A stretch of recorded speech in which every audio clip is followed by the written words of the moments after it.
Have you ever noticed how some people seem to have everything under control, but inside they are fighting battles no one imagines?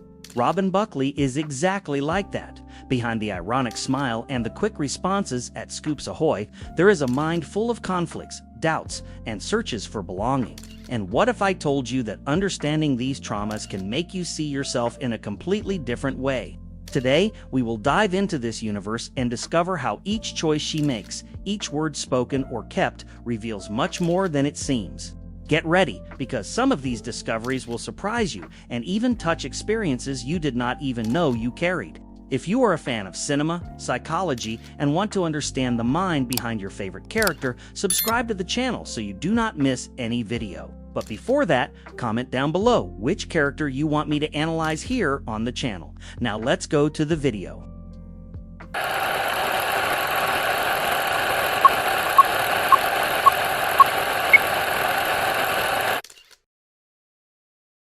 Robin Buckley always appears as that figure who seems to have come straight out of some alternative corner of Hawkins.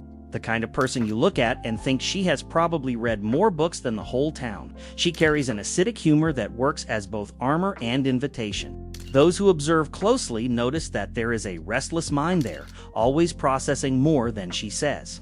And, interestingly, her silence is not empty. It is full of details. It is almost as if each gesture were a clue to what is happening inside. What is most interesting is that Robin never tries to be someone she is not, even when she seems uncomfortable in her own skin. She grows up in that typical small-town environment where any deviation becomes a topic, and this makes her learn very early to navigate between being authentic and socially surviving. This navigation becomes such an automatic habit that she barely notices. But the truth is that this shapes everything she would later become before entering the crazy life of monsters and portals. She was already living her own internal battle. At school, she was that girl who, even while being there, always seemed somewhat out of place, somewhat too observant. She did not fit in with the popular group, nor with the rebels. She stayed in a kind of social limbo, and this creates a different lens to see the world. A lens that only those who had felt kind of out of place recognize, and as funny as it sounds, that vibe of "I am strange, but it is fine" never came ready. It was built little by little, like when someone learns to play an instrument failing 1,000 times before getting it right. Robin tries to understand where she would fit and realizes that maybe there is no perfect mold. This is scary, but it also gives huge freedom, because when you do not fit anywhere, you can start creating your own place. Many people connect with her precisely because of this. Robin is the kind of character that reminds us of when we tried to participate in some group and felt like we were speaking another language. She uses intelligence as refuge but also as a defense tool, and this mix creates a charm that is somewhat crooked, somewhat awkward, but extremely human. You can even recognize that feeling so many people know well, seeming too much and not enough at the same time. Another curious point is the way she observes people. Robin notices micro-expressions, tones of voice, hesitations, not because she wants to analyze everything, but because the world has always seemed like a social game, too complicated for her to enter without paying attention. It is like she is always trying to decipher a code everyone else received ready. And without noticing, this sensitivity becomes one of the character's greatest strengths. The environment where she lives also feeds this way of being. Hawkins is small, predictable, and full of labels. For someone like Robin, this is almost an emotional maze. She learns to express herself with humor, irony, quick and sharp conversations, creating her own way of protecting herself from others' judgment. And at the same time, she uses that irony as a doorway for those who really want to know her. But not everyone passes through that door. When she enters the story of Stranger Things, a lot in her has already been fermenting for years. Insecurities, sharp perceptions, a quiet loneliness, an immense desire to find someone who truly sees her. Her presence seems simple, but it is full of layers, like that song you only understand after listening many times. And it is exactly in that complex humanity that the hook lies to understand what comes next, especially when we start looking at her silent pains. The trauma of silent loneliness. Robin's loneliness was never the loud type, full of tears or dramatic scenes. It was a silence that settled in slowly, like when the house gets empty and you only notice hours later. Since early on, she got used to feeling like she occupied a somewhat side place in people's lives.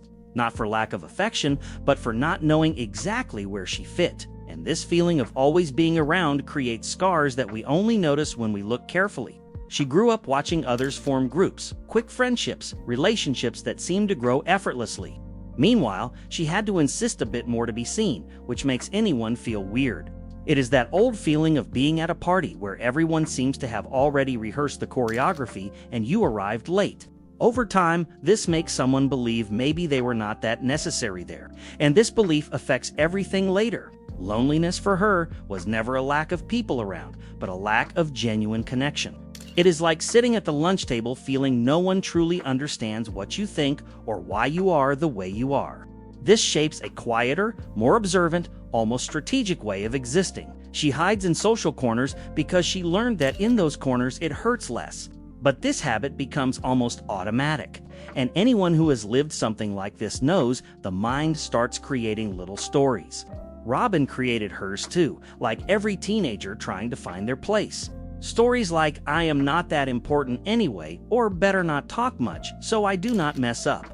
The problem is that when repeated many times, these narratives become internal truths, and they influence everything from the way you walk to the way you love. Loneliness repeated too many times becomes a lifestyle. The effect shows up in small things. She hesitates before giving an opinion, makes jokes to disguise discomfort, shrinks when she thinks she is drawing too much attention.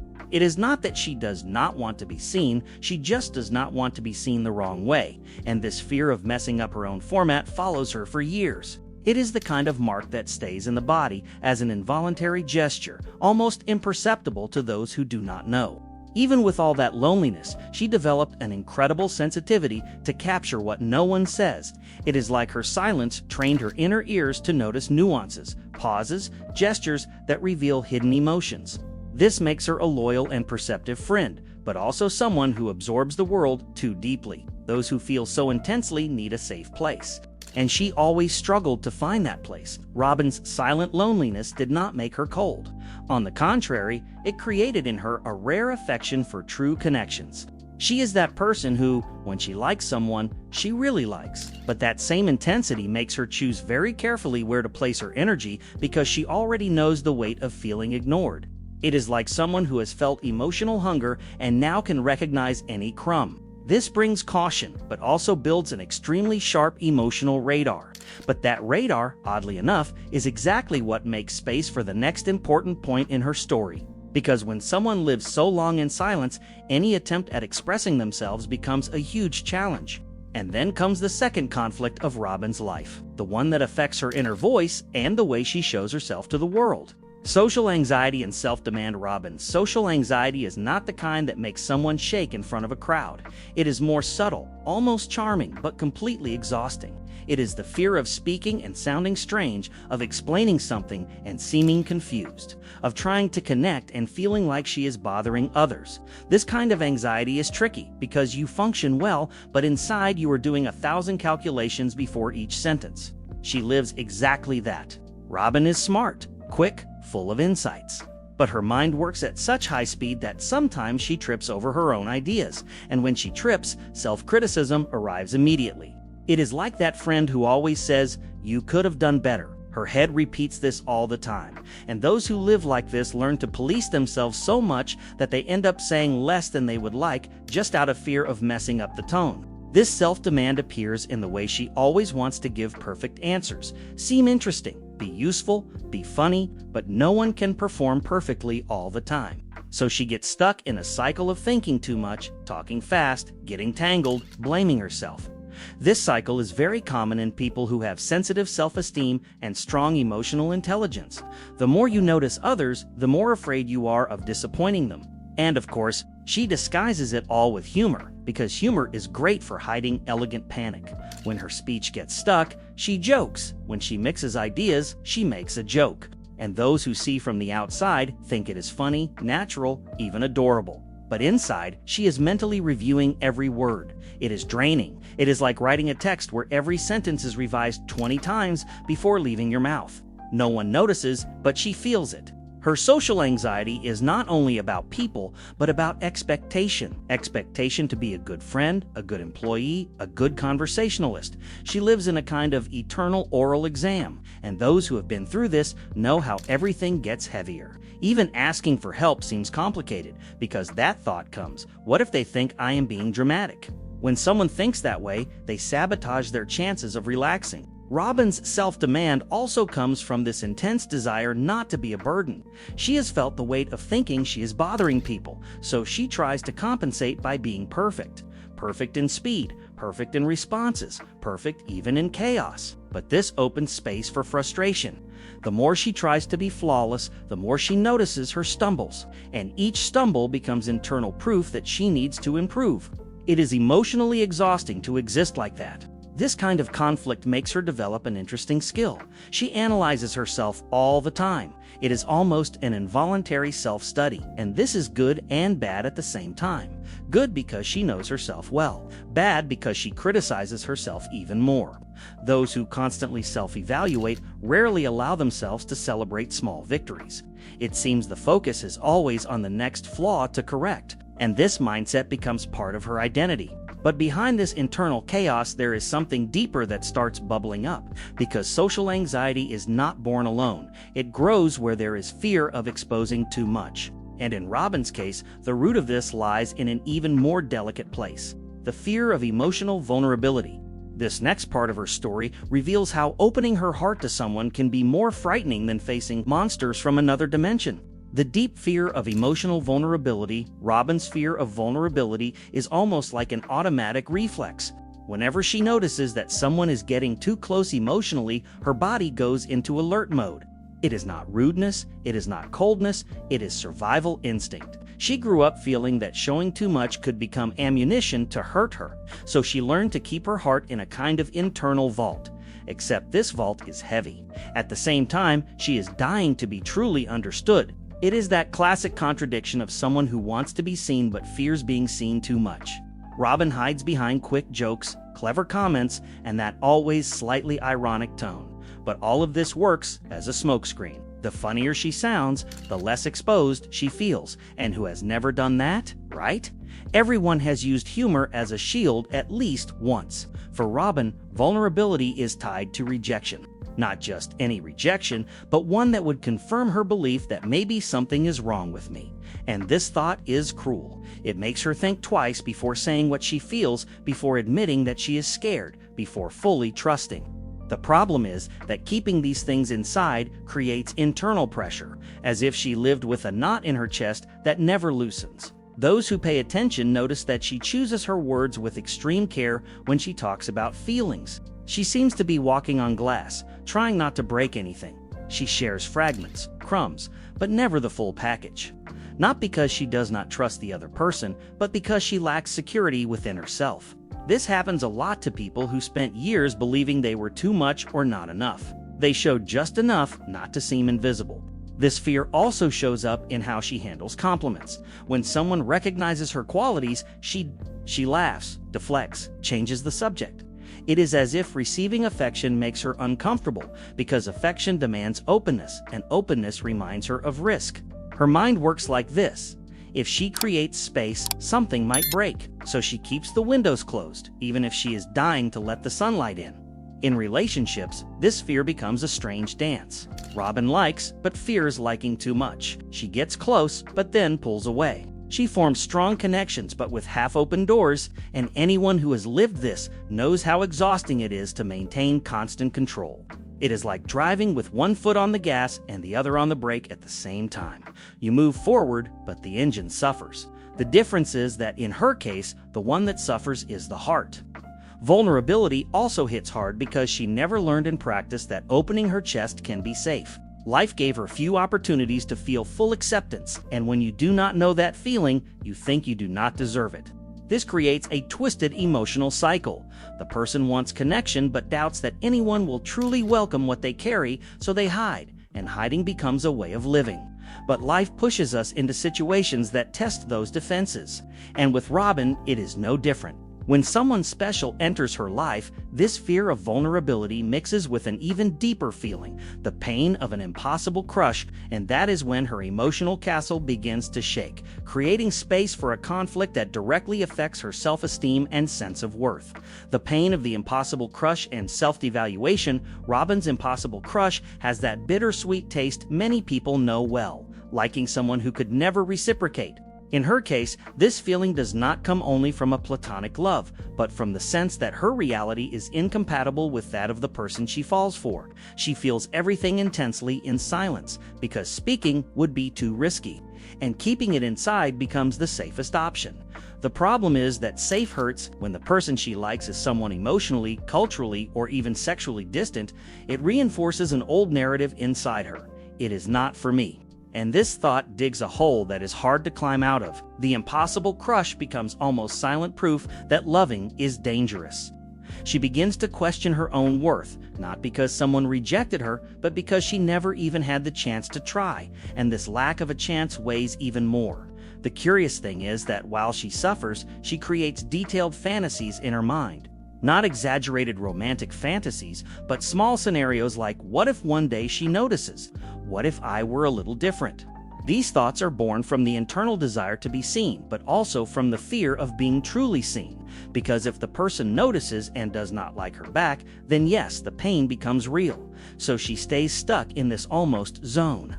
And this zone hurts because for someone who already feels out of place, an impossible love activates all the old insecurities. Robin starts comparing herself, diminishing herself, thinking that maybe she does not have anything special to offer. This happens to many people. When we like someone inaccessible, we automatically start believing that the flaw is within us. It is like trying on clothes that were never made for you and thinking the problem is your body.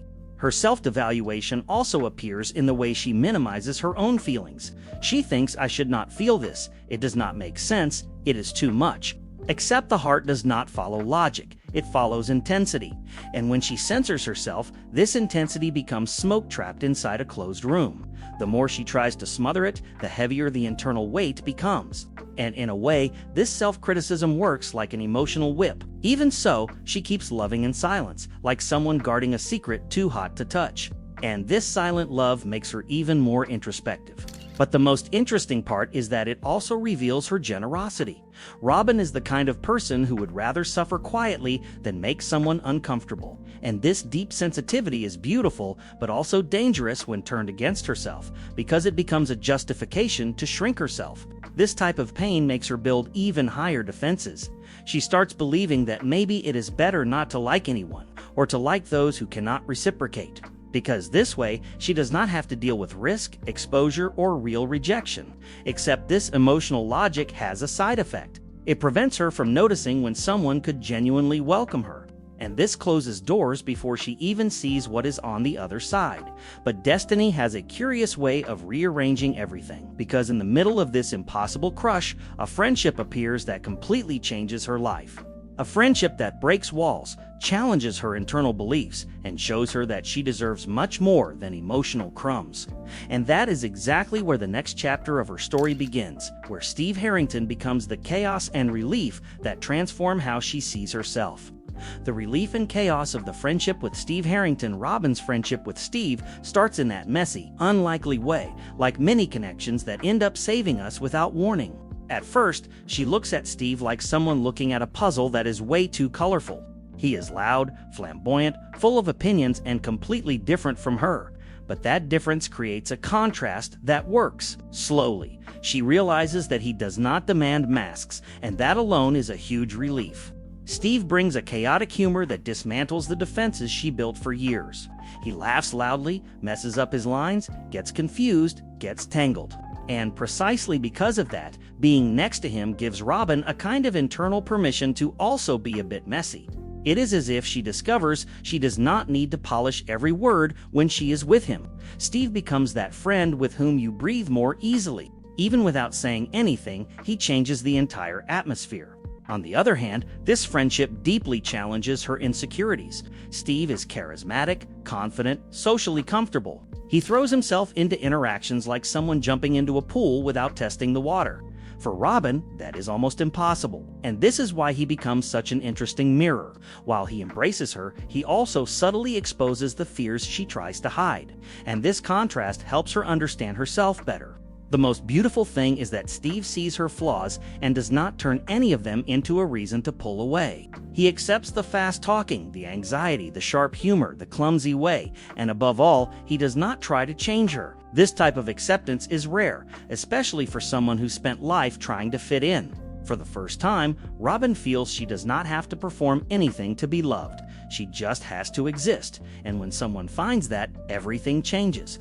Robin begins to test a little more of her authenticity around him. She allows herself to speak without filtering so much, to laugh without fear of seeming strange, to share insecurities she kept for years. The friendship becomes an emotional laboratory where she experiments with versions of herself she never had the courage to reveal, and this process changes her more than she realizes.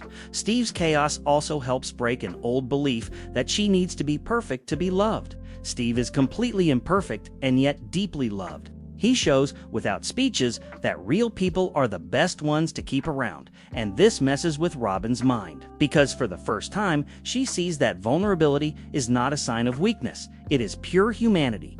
This friendship has another special detail. Steve sees things in her that she herself cannot see.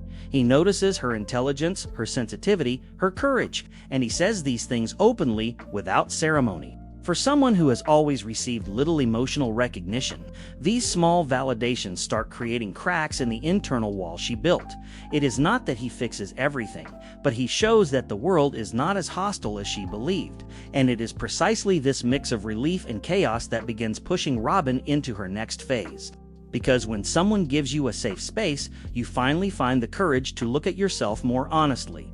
And this opens the path to one of the most important moments in her journey, the awakening of her identity and the construction of a more complete version of herself. The journey of self-construction and belonging. Robin begins to realize she is no longer living in the shadow of her own insecurities.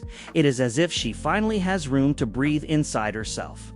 The pieces that once seemed loose begin to fit together in a messy but honest way.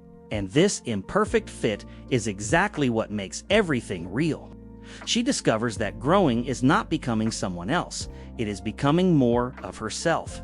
This process does not come with grandeur or cinematic epiphanies.